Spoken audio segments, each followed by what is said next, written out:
Bienvenue dans Poker Builder. Aujourd'hui, on parle d'un sujet qui peut vraiment faire la différence sur le long terme en ligne.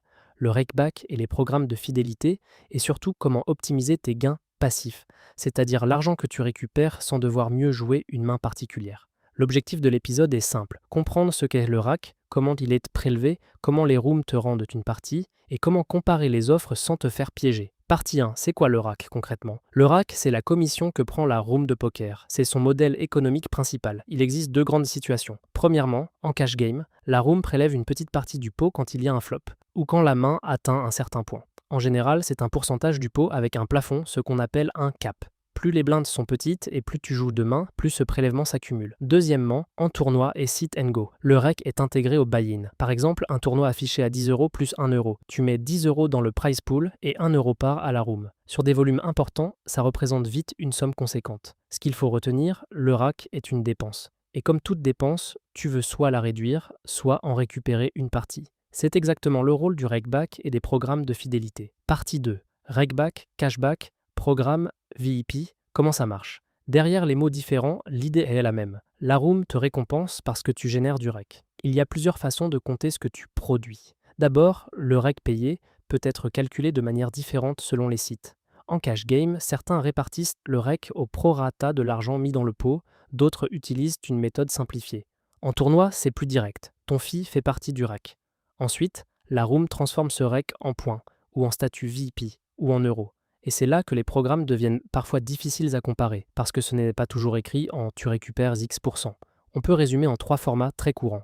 1. Le cashback direct. Tu as un pourcentage clair. Par exemple, tu récupères 10, 20 ou 30% du rack généré, souvent payé chaque semaine ou chaque mois. 2. Le programme VIP à palier. Tu gagnes des points en jouant, tu montes des niveaux, et plus tu montes, plus la valeur de tes points augmente, ou plus tu débloques des bonus. Souvent, tu dois grind pour atteindre et garder un statut. 3. Les bonus et promotions.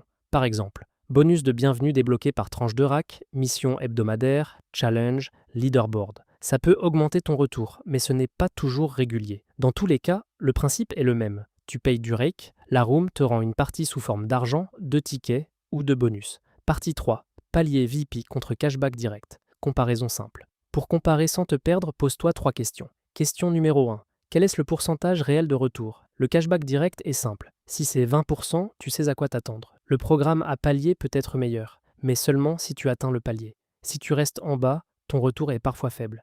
Et si tu rates ton volume, tu peux perdre le statut, donc perdre de la valeur. Question numéro 2. Est-ce que c'est stable?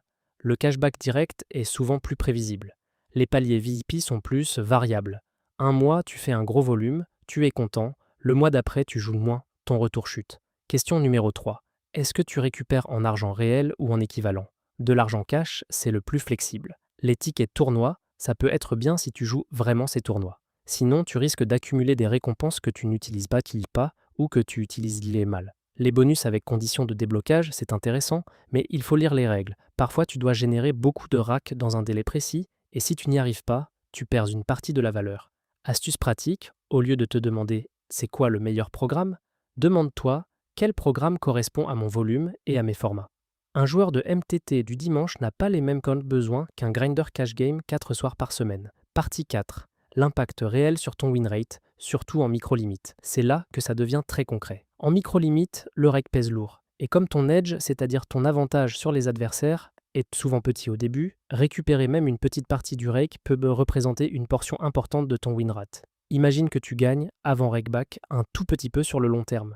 Si tu récupères 15 ou 25% du rake, tu augmentes ton résultat sans changer ton niveau de jeu, simplement en optimisant l'écosystème autour de ton volume. Et inversement, si tu sous-estimes le rake, tu peux avoir l'impression de bien jouer mais de stagner, parce que la commission grignote une grande partie de tes gains. Ce point est important. Le rakeback ne transforme pas un joueur perdant en joueur gagnant, mais il peut accélérer la progression, lisser la variance et améliorer la rentabilité d'une routine de grind.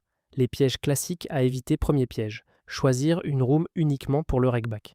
Un bon programme de fidélité ne compense pas forcément un mauvais environnement de jeu. Si le trafic est faible, si tu trouves moins de tables, si les horaires sont compliqués ou si le field est plus dur, tu peux perdre plus en EV, en valeur attendue, que ce que tu gagnes en rakeback. Deuxième piège, ignorer le trafic et les formats disponibles. Le meilleur rakeback du monde ne sert à rien si tu ne peux pas jouer suffisamment ou si tu es obligé de jouer des tables qui ne te conviennent pas. Troisième piège, Surestimer la valeur des récompenses.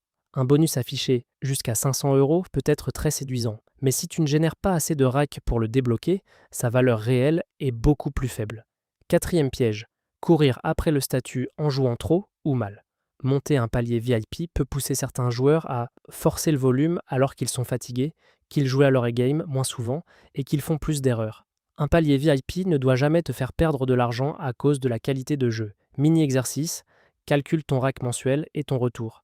On fait un exercice simple, approximatif mais très utile. Étape 1. Estime ton volume mensuel. Par exemple, en cash game, combien de mains tu joues 10 par mois? En tournoi, combien de buy-in tu fais par mois et à quel prix moyen? Étape 2. Retrouve ton rack. La plupart des rooms te donnent une statistique quelque part. Rack généré, points VIP, fees payés ou un récapitulatif dans l'historique. Si tu ne l'as pas, fais une estimation. En tournoi, c'est facile. Additionne simplement les fees. Exemple, 100 tournois à 10 plus 1, ça fait environ 100 € de rack. En cash game, ce sera plus flou, donc l'idéal est de regarder la valeur indiquée dans le logiciel de la room ou dans ton tracker si tu en as un. Étape 3. Applique ton pourcentage de retour. Si tu génères 200 € de rake et que tu as l'équivalent de 20% de rake back, tu récupères environ 40 €. Étape 4. Pose-toi la question clé. Ce retour est-il régulier? En cash? En ticket?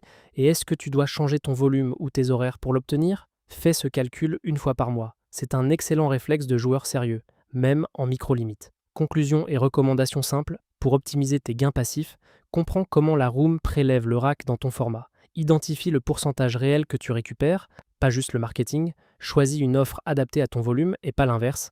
Et n'oublie jamais l'essentiel. Le trafic, la qualité des tables et ton confort de jeu comptent autant que le programme de fidélité. Si tu veux structurer tout ça plus facilement, va faire un tour sur pokerbuilder.com. C'est une plateforme tout en un pour les joueurs de poker. Tu peux y organiser ta progression, retrouver des ressources pédagogiques et construire une méthode solide au lieu de naviguer au hasard entre promos, statuts et promesses. On se retrouve dans le prochain épisode de Poker Builder. D'ici là, fais le mini-exercice, note ton rec mensuel et regarde ce que tu peux optimiser sans changer ton style de jeu. C'est souvent là que se cachent les améliorations les plus simples et les plus rentables.